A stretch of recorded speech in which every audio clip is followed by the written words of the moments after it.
18h30, bonsoir et bienvenue dans cette première édition complète de la soirée. Voici ses principaux titres.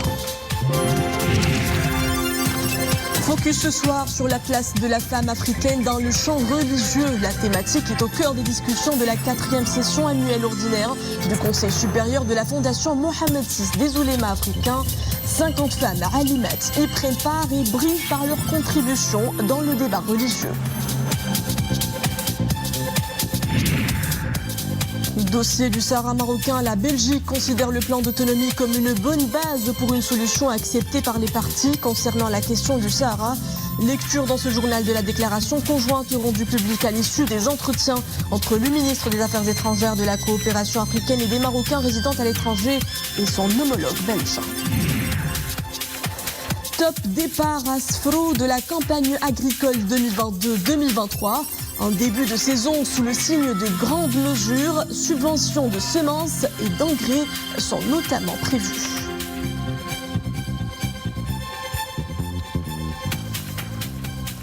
Bonsoir, les oulémas des 4 coins du continent réunis à Fès. Tous partagent la fierté d'appartenir à une seule famille scientifique, celle du Conseil supérieur de la Fondation Mohamed VI des oulémas africains. Le Conseil tient sa 4e session annuelle ordinaire avec au programme une série de séminaires et d'ateliers mettant à l'honneur les femmes halimates et leur rôle dans la promotion des valeurs de l'islam tolérant. La femme africaine érudite a toute sa place dans le champ religieux. Il faut dire que l'islam lui a octroyé le rôle qui lui incombe, celui de diffuser les valeurs de l'islam universel modéré, notamment à travers l'éducation qu'elle donne à ses enfants et la promotion des droits des femmes. Depuis la mise en place d'un enseignement religieux pour les mourchidines et mourchidates au début des années 2000, la Fondation Mohamed VI des oulémas africains s'est attelée à valoriser encore plus la contribution de la femme dans la lutte contre les idées extrémistes et la promotion de l'islam malékite au sein du continent. À la Fondation Mohamed VI, on a permis à la femme d'avoir une voix. Parce qu'avant, la femme n'avait pas cette voix-là. Exactement. Le rôle de la femme a été valorisé dans la société. Quand je dis qu'on a une voix, ça veut dire qu'aujourd'hui on peut s'exprimer grâce à la Fondation. La femme africaine a brillé par sa contribution effective dans le débat religieux, lors des séminaires scientifiques et dans l'éclairage de la société sur le fait religieux. Les femmes érudites apportent leurs opinions concernant de grandes thématiques. Leur présence est active et effective au sein de la Fondation. Nous avons remarqué qu'avec le temps, elles ont pris de plus en plus de place dans les débats. Elles participent activement dans les rencontres scientifiques et contribuent à la réalisation d'ouvrages. Leurs plumes sont omniprésentes dans la revue scientifique de la Fondation. La présence de plus de 20 femmes africaines érudites venant des 4 coins de l'Afrique lors de la 4e session annuelle du Conseil supérieur de la Fondation Mohamed VI des oulémas africains est la plus belle illustration de la volonté de la femme de faire résonner sa voix dans l'espace religieux. L'un des participants aux travaux de cette session nous rejoint en direct depuis la ville de Fès, Monsieur Abdallah Manrala. Bonsoir. Vous êtes membre de la Fondation Mohamed VI des oulémas africains, section de la République démocratique du Congo. Quels ont été d'abord les principaux sujets à avoir dominé les travaux de cette 4e session du Conseil supérieur de la Fondation Mohamed VI des oulémas africains ?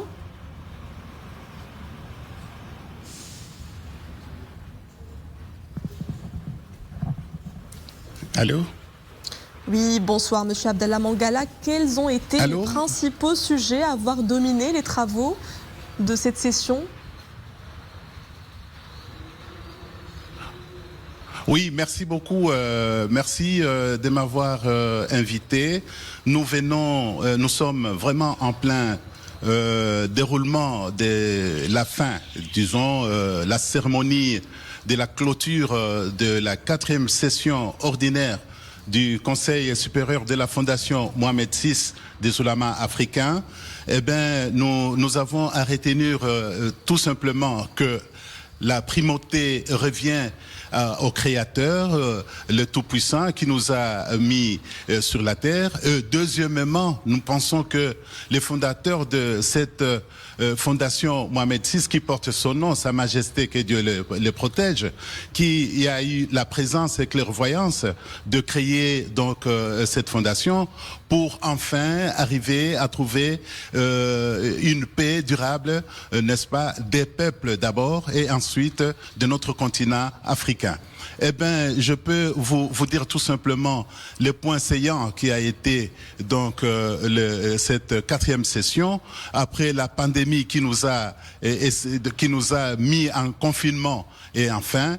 Mais cela n'a pas cessé et donné beaucoup de courage aux gens, les initiateurs, de continuer dans la démarche de chercher donc l'intérêt de la paix dans l'environnement, la paix dans notre continent et la paix dans nos foyers.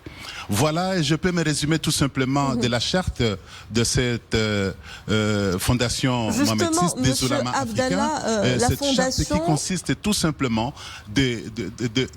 Justement, pour parler justement de cette charte, la Fondation, à travers tous ses membres, prépare un projet de charte qui devrait constituer le cadre de référence des devoirs et obligations des oulémas africains au sein de leur société, c'est-à-dire, Monsieur Mangala. Oui, exactement. La charte consiste tout d'abord parce que par le nom qui indique la fondation des oulémas africains, donc les érudits de l'islam, les gens qui connaissent, qui maîtrisent le Coran, qui maîtrisent l'interprétation du Coran, qui maîtrisent la tradition prophétique. Non seulement cela, ils ne se limitent pas là, mais qui continuent à avoir l'amour envers ceux qui ont été pendant du temps du prophète, ceux qui ont été du temps de la révélation du Coran. Eh bien, cette culture doit rester pour enfin qu'il y ait cette vie correcte telle que Dieu l'a déjà dessinée. Il y a l'entraînement de la vie spirituelle, il y a la connaissance et enfin il y a la vie pratique. Donc voilà les clés de cette charte et de connaître d'abord l'essentiel et pourquoi il y a la vie.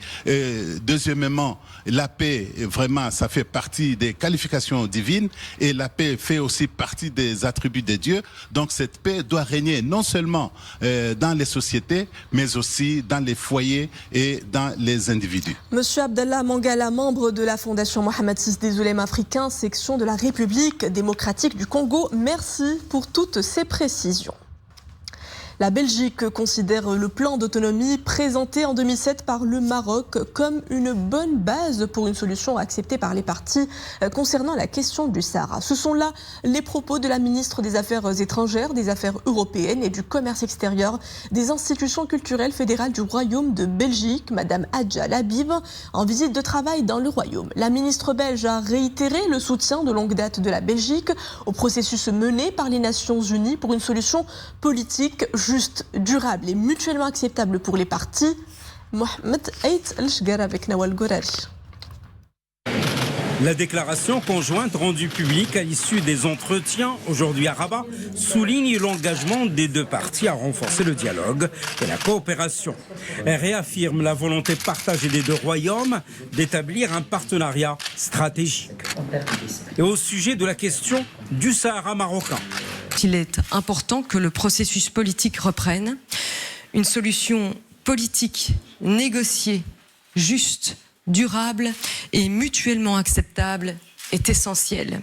Nous avons réitéré notre soutien aux efforts du secrétaire général des Nations Unies, de son envoyé spécial personnel, Staffan de Mistura, et appuyé et reconnu le rôle important de la MINURSO pour faire avancer le processus politique. Cher Nasser, la Belgique considère le plan d'autonomie présenté en 2007 comme un effort sérieux et crédible du Maroc et comme une bonne base pour une solution acceptée par les parties.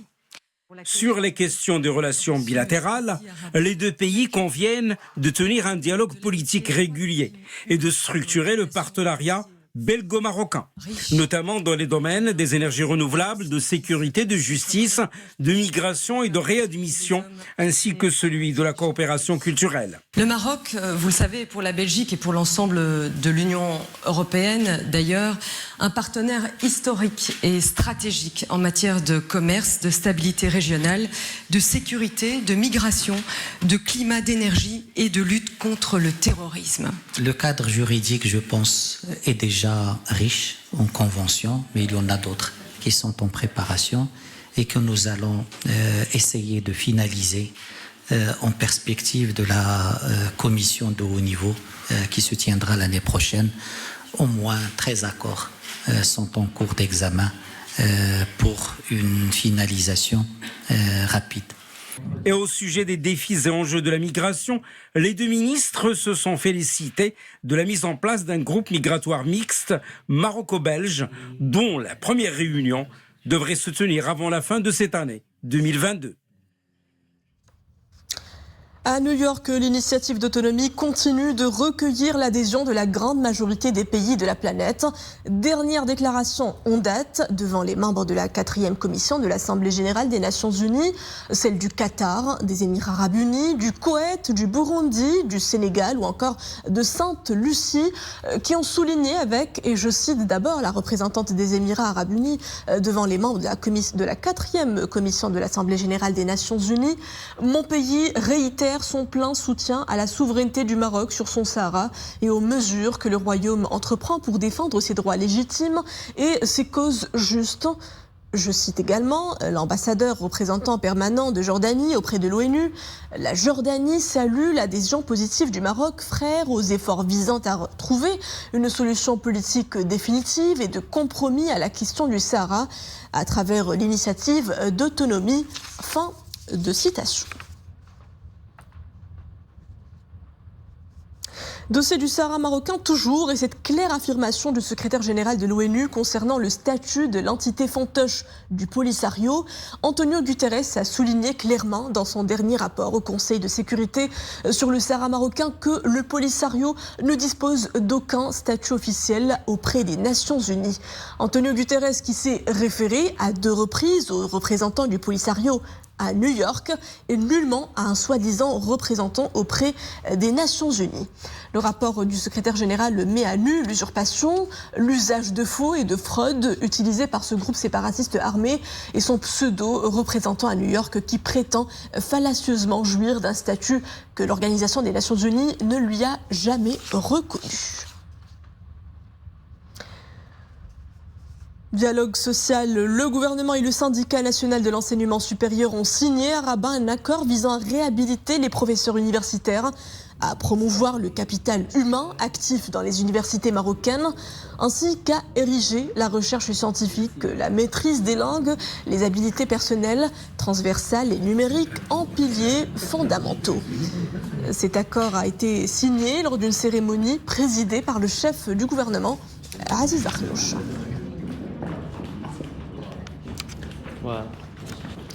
Direction à présent le jardin du Maroc, plus précisément la commune de Sfro et ses 100 000 hectares de terres agricoles ont accueilli hier le lancement de la campagne agricole 2022-2023. S'il y a un mot d'ordre que le ministère de tutelle fixe pour cette année agricole, c'est bien la résilience. Quelles sont les mesures prises pour le bon déroulement de cette campagne?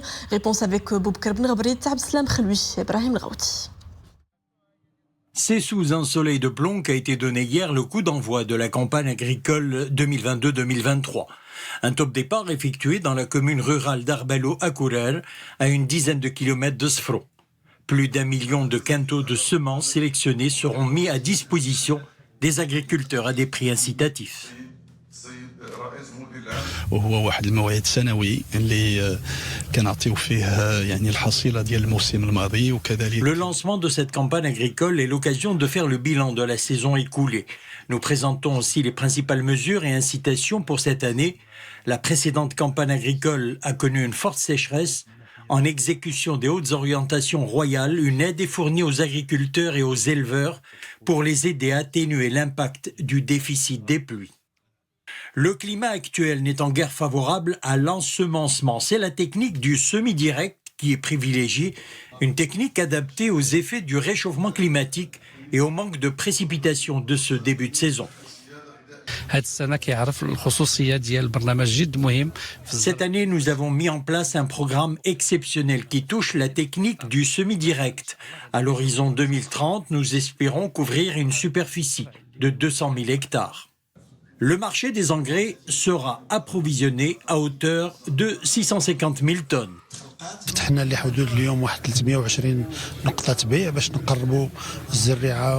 Nous avons ouvert quelques 320 points de vente pour encourager les agriculteurs à utiliser ces semences et les engrais aussi.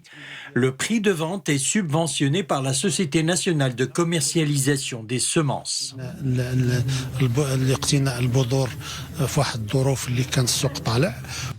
Afin d'inciter les agriculteurs à participer massivement à la campagne agricole 2022-2023, plus d'1 million de quintaux de semences sélectionnées sont proposés aux agriculteurs à un prix de vente subventionné à hauteur de 210 dirhams le quintal pour le blé tendre et l'orge et 290 dirhams le quintal pour le blé dur. Il a réussi à réaliser un exploit unique. Younes Belarbi, un étudiant malvoyant, vient de soutenir avec brio son doctorat à la faculté des sciences juridiques, économiques et sociales de Rabat Agdal. La thèse doctorale a porté sur un sujet de grande actualité, les lois organiques dans la Constitution de 2011. Sur cette soutenance, écoutons le doyen de la faculté des sciences juridiques, économiques et sociales de Rabat Agdal. Nous accordons un intérêt particulier à l'accompagnement, au soutien de nos étudiants vulnérables ou en situation de handicap. Et nous sommes aujourd'hui vraiment très heureux de pouvoir assister à cette soutenance d'un de nos étudiants handicapés sur un thème d'une grande actualité, à savoir les lois organiques dans la Constitution marocaine de 2011.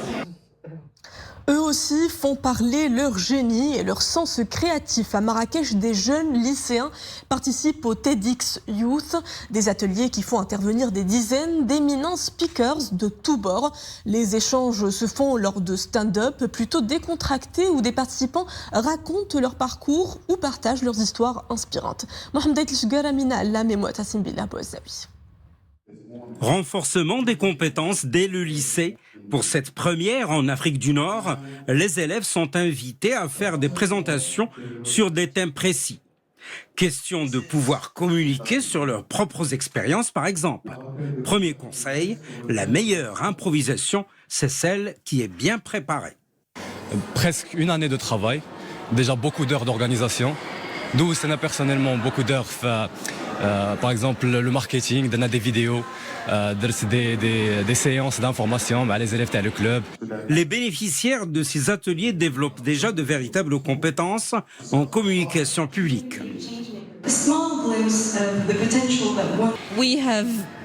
Nous avons développé de multiples compétences, telles le leadership, la prise de parole en public, le travail de groupe et en équipe. C'est un club qui nous aide à performer, à améliorer nos qualités, tout ce qui est parler devant des gens, améliorer la confiance en soi, le travail de groupe surtout. Cet événement nous a permis de créer des liens entre les élèves. Les meilleures idées et présentations seront diffusées sur la chaîne YouTube officielle de TEDx, suivie par quelques 30 millions de personnes à travers le monde. Et c'est ainsi que s'achève cette édition. Merci à vous de l'avoir suivi à 20h30. Le retour de l'information avec le journal Al-Raïsia. Très belle suite des programmes à tous sur Aloula.